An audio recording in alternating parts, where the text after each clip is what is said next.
नमस्कार, मैं Chandrabhan Prajapati, lecturer mechanical engineering, government polytechnic Bargarh Chitrakoot.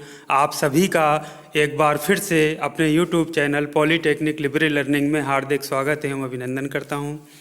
आज मैं बहुत ही एक कॉमन और बहुत ही इंटरेस्टिंग टॉपिक लेकर आया हूं, ट्रांसफार्मर के बारे में। ट्रांसफार्मर जैसा कि आप चित्र में देख पा रहे हैं, आप पहचान भी गए होंगे, क्योंकि ट्रांसफार्मर को सब लोग जानते हैं। सबके आसपास गांव मोहल्लों में जहां लाइट रहती है, ट्रांसफार्मर रखा होता है। आते जाते रोज़मर्रा की लाइफ में हम उसको देखते भी हैं कि ट्रांसफार्मर है। जब लाइट चली जाती है, ट्रांसफार्मर ख़राब हो जाता है, तो हम कहते हैं देखो ट्रांसफार्मर हमारे क्षेत्र का फूक गया है, जिसकी वजह से कई दिनों से लाइट हमारे यहाँ नहीं आ रही है। तो जनरली सभी ट्रांसफार्मर एक ऐसा युक्ति है जिसको सभी लोग परिचित होते हैं रोज़मर्रा की ज़िंदगी से, चूँकि विद्युत सप्लाई से संबंधित है तो हम सभी जानते हैं। तो एक्चुअली में ट्रांसफार्मर बस इसको ना कहकर यदि हम विद्युत ट्रांसफार्मर इसको कहें तो ज़्यादा अच्छा होगा। तो ये विद्युत ट्रांसफार्मर क्या होता है या इलेक्ट्रिक ट्रांसफार्मर क्या होता है, इसके बारे में हम थोड़ा सा डिटेल में आज बात करेंगे।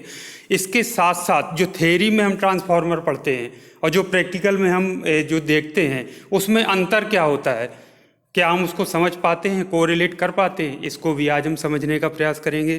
तो आइए पहले देख लेते हैं ट्रांसफार्मर होता क्या है।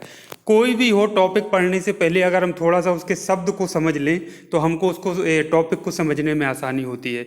जैसे ट्रांसफार्मर जो शब्द है, तो एक शब्द होता है ट्रांसफॉर्म। ट्रांसफॉर्म वर्ब है जिसका मतलब होता है परिवर्तन करना, या दूसरे शब्द में कहें तो रूपांतरण करना। तो परिवर्तन करना ट्रांसफॉर्म मीन्स होता है। तो ट्रांसफॉर्म से बना है ट्रांसफार्मर।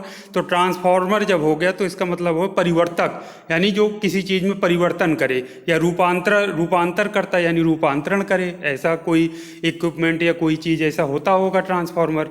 तो ट्रांसफार्मर बस की बात करें तो जैसे ट्रांसफार्मर मूवी भी बनी है, तो ट्रांसफार्मर मतलब जो अपना रूप बदल लेता है, ऐसा है। तो यहाँ हम बात किसके बारे में कर रहे हैं, इलेक्ट्रिक ट्रांसफार्मर यानी कि विद्युत ट्रांसफार्मर के बारे में। तो इतना बिल्कुल कॉन्सेप्ट क्लियर है कि हम विद्युत से संबंधित जो युक्ति होती है उसके बारे में हम बात कर रहे हैं, जिसको हम ट्रांसफार्मर कहते हैं। तो ट्रांसफार्मर मैंने आपसे बताया कि परिवर्तक यानी किसी चीज़ को परिवर्तित करता होगा, बदलता होगा। तो ये सबसे पहला हमारे माइंड में ये क्वेश्चन आना चाहिए कि आखिर ये ट्रांसफार्मर का नाम ट्रांसफार्मर क्यों है, क्या चीज़ बदल रहा है, किस चीज़ में परिवर्तन कर रहा है। तो इसका आंसर तुरंत हमारे माइंड में आना चाहिए कि वोल्टेज में परिवर्तन करता है। तो जो विद्युत ट्रांसफार्मर होता है वो किस में परिवर्तन करता है, वोल्टेज में परिवर्तन करता है। तो परिवर्तन का मतलब या तो उसके मान को कम कर देता होगा या उसके मान को वोल्टेज के बढ़ा देता होगा। तो जो विद्युत ट्रांसफार्मर होता है वो ऐसी युक्ति है जिसकी सहायता से प्रत्यावर्ती वोल्टेज के मान को परिवर्तित किया जा सकता है। तो ये ट्रांसफार्मर का हो गया। परिवर्तन का मतलब बताया आपसे कि या तो कम कर देता होगा वोल्टेज का मान, या फिर वोल्टेज का मान बढ़ा देता होगा। अब ये जो ट्रांसफार्मर है ये अन्योन्य प्रेरण यानी कि म्यूचुअल इंडक्टेंस के सिद्धांत पर कार्य करता है, ये आप सभी जानते हैं। अब हम बात कर लेते हैं जो अब ये जो बताया कॉन्सेप्ट ट्रांसफार्मर के, तो सिंपल दो प्रकार होंगे भाई। वोल्टेज को या तो बढ़ाता होगा, परिवर्तन कर रहा है वोल्टेज के मान में, तो या तो वोल्टेज को बढ़ा देता होगा या वोल्टेज के मान को कम कर देता होगा। तो दो ट्रांसफार्मर होते हैं, एक तो कहलाता है स्टेप अप ट्रांसफार्मर और दूसरा होता है स्टेप डाउन ट्रांसफार्मर। तो स्टेप अप नाम से नहीं समझो, स्टेप अप मतलब कोई चीज़ बढ़ जा रही है। स्टेप अप मीन्स होता है कुछ चीज़ बढ़ जाना, यानी मान का उच्च हो जाना। तो इसको हिंदी में कहते हैं ऊंचाई ट्रांसफार्मर। ऊंचाई मतलब जो किसी का मान उच्च कर दे। तो ये क्या करता है, निम्न वोल्टेज को उच्च वोल्टेज में परिवर्तित करता है। तो नाम से समझ में आ रहा है, स्टेप अप यानी वोल्टेज को बढ़ा देता है, यानी निम्न वोल्टेज यानी कम वोल्टेज को क्या करता है, उच्च वोल्टेज में परिवर्तित कर देता है। दूसरा होता है अपचाई ट्रांसफार्मर, कहते हैं उसको step down transformer. Step down transformer नाम से स्टेप डाउन मतलब कम हो जाना। तो स्टेप डाउन ट्रांसफार्मर क्या करता है, ये उच्च वोल्टेज को निम्न वोल्टेज में परिवर्तित करता है। तो ये परिवर्तन का जो कॉन्सेप्ट है ये कैसे बदल देता है, ये जो कुंडलियाँ होती हैं जो लगी होती हैं, एक कहते हैं प्राथमिक कुंडली और दूसरी कहलाती है द्वितीयक कुंडली। तो प्राइमरी कुंडली में जो कुंडलियाँ लगी होती हैं उनकी संख्या कुछ होती है, एन से प्रदर्शित करते हैं कुंडलियों की संख्या को। और जो आउटपुट होता है वहाँ पर कुंडली लगी होती है, तो उन कुंडलियों की जो संख्या जो होती है, यानी कितने फेरे उसमें लगे हैं, उसके आधार पर हम पता चलेगा कि ये स्टेप अप ट्रांसफार्मर है यानी वोल्टेज के मान को बढ़ाएगा, या स्टेप डाउन ट्रांसफार्मर है यानी वोल्टेज के मान को कम करेगा। तो दो अभी मैं आपको चित्र में बताता हूँ तो उससे आपको समझ में आ जाएगा। तो ये देखिए चित्र है ट्रांसफार्मर का, जो कि हम थ्योरी यानी सिद्धांतों में किताबों में पढ़ते हैं। फिजिक्स का वैसे ये बेसिक टॉपिक जो है वो फिजिक्स का है। तो कोई भी ब्रांच का छात्र हो, चाहे वो मैकेनिकल से कर रहा हो, चाहे वो इलेक्ट्रिकल में हो, चाहे इलेक्ट्रॉनिक्स में, या किसी भी XYZ ब्रांच में हो, ये ट्रांसफार्मर के बारे में सबने पढ़ा होगा, क्योंकि फिजिक्स का टॉपिक है एक्चुअली। और वो अलग बात है कि इलेक्ट्रिकल वाले और उसको डिटेल में ज़्यादा पढ़ रहे होंगे, वो एक अलग टॉपिक है। तो ये सबको कॉमन टॉपिक है। तो आप इसमें अगर ये देखिए तो इस तरह से इसमें आपको कोर दिख रही है। कोर जो इस्पात की या स्टील की पटलित कुंडली, उससे पटलित जो पत्तियां होती हैं उसको जोड़ करके बनाया जाता है। तो इसमें अगर आप देखिए तो ये प्राइमरी जो होता है वाइंडिंग है, यानी ये कुंडलियां हैं जो रेड में यहाँ दिख रही हैं बाएं तरफ, यहाँ पर ही क्या है प्राइमरी, उसको प्राथमिक कुंडलियाँ कहते हैं। और दूसरे साइड जो नीले कलर से दिख रही हैं वो कहलाती हैं सेकेंडरी वाइंडिंग या द्वितीय कुंडली। तो प्राथमिक कुंडली वो होती है जहाँ से हम पावर इनपुट देते हैं, मतलब पावर सोर्स जहाँ पे देते हैं, AC करंट जहाँ पर हम सप्लाई करते हैं। और आउटपुट वो होता है जहाँ पर हम लोड लगाते हैं। जैसे आउटपुट में हमको बल्ब जलाना है उदाहरण के लिए मान लीजिए, तो वो हमारा आउटपुट होगा। तो यदि जो प्राथमिक कुंडलियाँ हैं तो उसमें कुंडलियों की कुछ संख्या होगी, जैसे आप गिन सकते हैं 1 2 3 4 5 6 7 8 9 10। तो उसको N से प्रदर्शित करते हैं और सब स्क्रिप्ट में P लिख देते हैं। P मतलब प्राइमरी या प्राथमिक कुंडलियों के लिए। तो ये NP अगर लिख दिया तो मतलब प्राथमिक या प्राइमरी कुंडलियों की संख्या हो गई। इसी तरह से सेकेंडरी के लिए देखना है तो जहाँ से आउटपुट होता है उसको हम सेकेंडरी वाइंडिंग कहते हैं या द्वितीय कुंडलियाँ कहते हैं। तो NS हम प्रदर्शित करेंगे। N तो कुंडलियों की संख्या है, S फॉर सेकेंडरी। तो अलग अलग हो जाए तो P और S लगा देते हैं सब स्क्रिप्ट में। तो आप देखिए प्राथमिक कुंडली में हम सप्लाई किया और उससे क्या हुआ, द्वितीय कुंडली में हमको वोल्टेज प्राप्त हुआ। तो यदि वोल्टेज बढ़ रहा है तो इसका मतलब कुंडलियों की संख्या बढ़ रही होगी। तो प्राथमिक में कुंडलियों की संख्या कम है और द्वितीयक में यदि ज़्यादा है तो क्या होगा, वोल्टेज का मान बढ़ जाएगा। तो वो कहलाएगा स्टेप अप ट्रांसफार्मर। यदि कुंडलियों की संख्या घट रही है, यानी प्राथमिक में कुंडलियों की संख्या ज़्यादा है और द्वितीयक में कुंडलियों की संख्या कम है, तो वोल्टेज क्या होगा, कम हो जाएगा। तो उसको हम कहेंगे स्टेप डाउन ट्रांसफार्मर। तो ये आप देखिए जब विद्युत सप्लाई करते हैं तो मैग्नेटिक फ्लक्स उसमें उसमें आ जाता है, इंक्लूड हो जाता है, जिसकी वजह से ये सप्लाई होता है। ये पूरा जो आप चित्र देख रहे हैं ट्रांसफार्मर कोर में मैग्नेटिक फ्लक्स फाई का, ये इससे आता है और फिर यहाँ पर ये आउटपुट में हमको सप्लाई मिलती है, जहाँ पर हम अपना लोड लगाते हैं या कहें प्रतिरोध लगाते हैं। तो अब आगे देखते हैं, इसमें एक एनिमेशन वीडियो भी है, उसके द्वारा भी हम समझने का प्रयास करेंगे। तो ये अब एक देखिए आप, जो समझने के लिए जो थ्योरी में जो किताबों में हम पढ़ते हैं, इस तरह से एक डायग्राम बना होता है जो ऊपर बना आप देख रहे हैं। प्राथमिक कुंडली लगाई गई है, द्वितीय कुंडली लगी है। इसमें प्राथमिक कुंडली में सोर्स देते हैं और उसमें आउटपुट में हमको कुछ लोड लगाते हैं। तो ये चित्र ऊपर जो बना है यही बनाते हैं, इसमें लिख देते हैं प्राथमिक कुंडली, द्वितीय कुंडली, ये NP, ये NS। इसके अलावा जो वोल्टेज का V से प्रदर्शित करते हैं तो प्राइमरी में VP और इसमें लिख देते हैं VS, वोल्टेज S। तो ये सारा करते हैं। एक जो दूसरे तरह के एक जो ट्रांसफार्मर होते हैं वो शेल टाइप, इसमें देखिए ये नीचे वाला जो है इसमें तो इनपुट और आउटपुट अलग अलग कुंडलियाँ नहीं दिख रही हैं, लेकिन अगर आप ध्यान से देखें तो ये अंदर जो लगी एक वाइट कलर का, इसके अंदर कुंडलियाँ हैं और इसके बाहर एक कुंडलियाँ हैं। तो यही प्राथमिक और द्वितीय कुंडलियां हैं।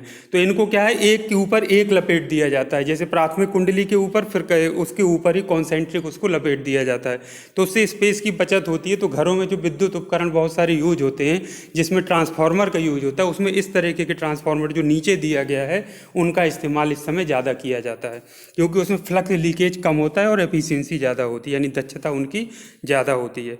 तो ये जो आप देखिए ये भी प्राथमिक और द्वितीय कुंडलियां दोनों हैं, सिर्फ एक के ऊपर एक लपेटी गई हैं। तो इसीलिए इसमें इस तरह से दिख रहा है और ये अलग अलग लपेटी गई हैं। तो इन दोनों को टच नहीं कराया जाता, दोनों अलग अलग रहती है। जो ऊपर वाले चित्र में है प्राथमिक कुंडली अलग लपेटी गई है और द्वितीय कुंडली अलग लपेटी गई है, तो अलग अलग दिखता है। तो चित्र को समझने के लिए, ताकि अलग अलग है, तो हम ऊपर वाला चित्र जनरली किताबों में पढ़ते हैं कि बना रहता है और उसी को हम थ्योरी के हिसाब से उसको समझने के लिए बनाते हैं और पढ़ते हैं।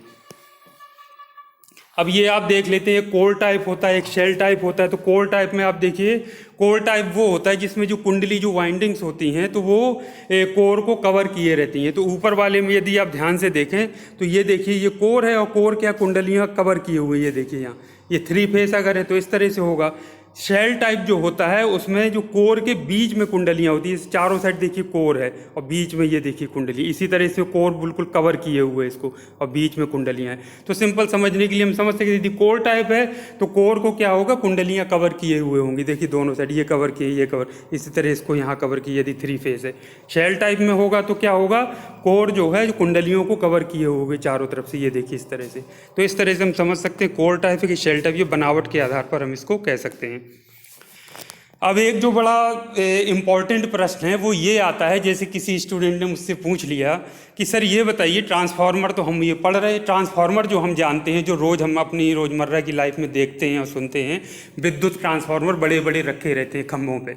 छोटा सा भी ट्रांसफार्मर होता है, जैसे हम रास्ते से जाते हैं तो एक खंभे में ऊपर टंगा हुआ एक छोटा सा ट्रांसफार्मर, छोटा सा ट्रांसफार्मर वहाँ होता है। मान लीजिए कोई एक छोटा सा विभाग है, वो अपना ट्रांसफार्मर अलग लगाए हुए हैं तो वहाँ लगा होगा। बड़े बड़े ट्रांसफार्मर 2-4 खंभों के बीच में प्लेटफॉर्म बना हुआ है, उसके ऊपर रखा रहता है, तो ये बड़े ट्रांसफार्मर भी होते हैं। तो जब हम बच्चों को पढ़ाते हैं किताब में, आप पढ़िए, आप सारी किताबें आप देख लीजिए, फिजिक्स की, इलेक्ट्रिकल की या इंजीनियरिंग की कोई भी, तो उसमें इस तरह का ये जो चित्र है, जो ट्रांसफार्मर हम रोज़ देखते हैं, वो नहीं बना होगा। किसी बुक में हो सकता है बना दिया हो, कोई बहुत अच्छी बुक हो, बाकी वो 2D वाली वही जो कुंडलियां हैं वो सब में बना होगा, दिख रहा होगा। तो बच्चों को कन्फ्यूजन ये था, बच्चे ने मुझसे पूछा कि सर ये बताइए कि ये तो ट्रांसफार्मर ये बताया जा रहा है या बताया जाता है, लेकिन ट्रांसफार्मर तो वो वैसा है दिख रहा है, तो फिर इसमें और इसमें समानता क्या है, हम कैसे माने कि ट्रांसफार्मर ऐसा होता है कि ट्रांसफार्मर वैसा होता है। तो ये बड़ा देखिए, थ्योरी को जो हम प्रैक्टिकल के साथ कोरिलेट करते हैं तब चीज़ें हमको क्लियर होती हैं। तो देखो बच्चों, ये ट्रांसफार्मर ऐसे आप देखते हैं, इसी तरह का स्ट्रक्चर डिजाइन अलग अलग हो सकती है, बड़ा सा रखा रहता है। तो ये जो कट सेक्शन है आप उसको देखिए, ये जो कट सेक्शन यहाँ से काट दिया गया, इसके अंदर क्या दिख रहा है, ये कॉपर की वाइंडिंग्स दिख रही है, देखिए 1 2 3 लगी हुई हैं। तो बच्चों आप देखो, जो खुले में रखा हुआ है तो वाइंडिंग्स वही है जो मैंने आपसे बताया, कुंडलियां लिपटी होती हैं, तो वही कोर होता है, सारा चीज़ वही होता है। उसको एक कवर दे दिया जाता है, भाई बाहर रखा है खुले में तो ऊपर कवर चढ़ाना पड़ेगा ना, उसको कुछ ढांचा बनाना पड़ेगा। तो अब उस ढांचे में अब ट्रांसफार्मर इतना बड़ा है तो उसमें फिन्स लगी होती, फिन्स इसलिए क्योंकि हीट या ऊष्मा जनरेट होती है तो उनको बाहर निकाले, तो फिन्स लगी होगी, तो उसकी डिजाइन इस तरीके की होती है। इसके अलावा ट्रांसफार्मर में ऑयल भी भरा जाता है, इसके अलावा और भी बहुत सारे उसके कंपोनेंट होते हैं, तो वो सब जोड़ के जब बनाए जाते हैं तो ट्रांसफार्मर थोड़ा बड़ा ढांचा टाइप का दिखता है और वो रखा रहता है जो हम रोज़ देखते हैं। तो वो जो हमको पढ़ाया जाता है, कोर जो हम देखते हैं और उसमें कुंडलियाँ लिपटी होती हैं, वो एक्चुअली में उस ट्रांसफार्मर जो हम बाहर जिसको ढांचा समझ रहे हैं वो उसके अंदर होता है। तो ये देखिए आप पूरा व्यू, ये देखिए, ये आप देखिए, ये क्या है, ये देखिए कुंडली है, इसमें कुंडलियाँ लिपटी हुई हैं कोर पे। तो ये 3 फेज ट्रांसफार्मर होगा, तो ये 3 फेज ये बताया था, जो भी चित्र दिखाया था, ये देखिए पूरा लगा हुआ है। तो ये सारी ये जो लगी दिखती है, ये एक एक्चुअली फिन्स होती हैं, डिजाइन उसमें बनाई जाती है इस तरह की, ताकि हीट ट्रांसफ़र आसानी से हो सके। तो ये अब आपको कन्फ्यूज नहीं, जो थ्योरी में पढ़ाया जा रहा है वो ये यही चीज़ है। घरों में जो विद्युत उपकरण होते हैं बहुत सारे, उनमें छोटे छोटे से ट्रांसफार्मर यूज होते हैं, तो उनमें कोई इस तरीके का कवर चढ़ाने की तो ज़रूरत नहीं होती, वो तो ऑलरेडी उस इक्विपमेंट के अंदर ही लगे होते हैं और छोटे साइज़ के होते हैं, तो हम उसको समझते हैं। तो वो भी वही चीज़ है, और ये बड़े साइज़ में कर देते हैं तो ये बड़े आकार में बन जाता है, थोड़ा बृहद लेवल हो जाता है डिज़ाइन बड़े लेवल पर। तो जैसे क्षेत्र की आवश्यकता होती है, जैसे बहुत सारे घरों में बिजली देना है तो बड़ा ट्रांसफार्मर लगाया जाएगा, कम घरों में बिजली देना है, लोड कम है, तो छोटा ट्रांसफार्मर लगाया जाएगा। तो ये कॉन्सेप्ट समझिए, ट्रांसफार्मर जो आप पढ़ते हैं सैद्धांतिक रूप से वो ये है, और वो वही ट्रांसफार्मर है जो कि बाहर आप रोज देखते हैं प्रैक्टिकल लाइफ में अपनी, वही है। बस उसके आप अंदर यदि कट सेक्शन देखेंगे तो समझ में आएगा कि वो कुंडलियां जिसके बारे में पढ़ते हैं वो उसके एक्चुअली में अंदर लगी हुई हैं और बाहर उसका पूरा ढांचा या कवर है। तो उम्मीद करता हूं कि ये आपको बिल्कुल क्लियर हो गया होगा। अब जो सिद्धांतों में आप किताबों में पढ़ते हो, जो प्रैक्टिकल लाइफ में जो आप देखते हैं ट्रांसफार्मर, उसमें आप समानता समझ गए होंगे कि वो वही चीज़ है, लेकिन समझाने के लिए हम सैद्धांतिक रूप से उस तरह का डायग्राम बना करके उसको समझाया जाता है। अब गणना के लिए सीधा सीधा होता है, जो वोल्टेज होता है वो कुंडलियों की संख्या के समानुपाती होता है।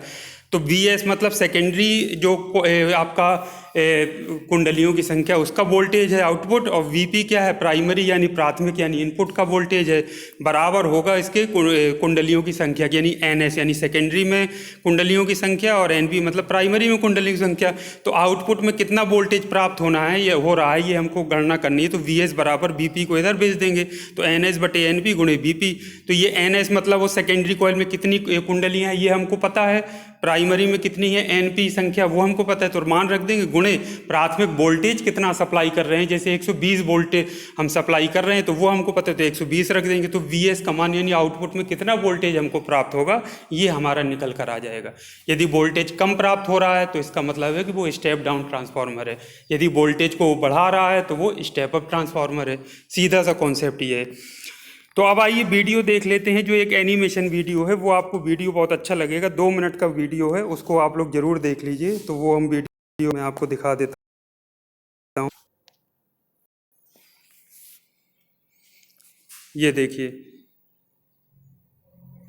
ये देखिए ट्रांसफार्मर कोर है, प्राथमिक कुंडली है, ये द्वितीय कुंडली है।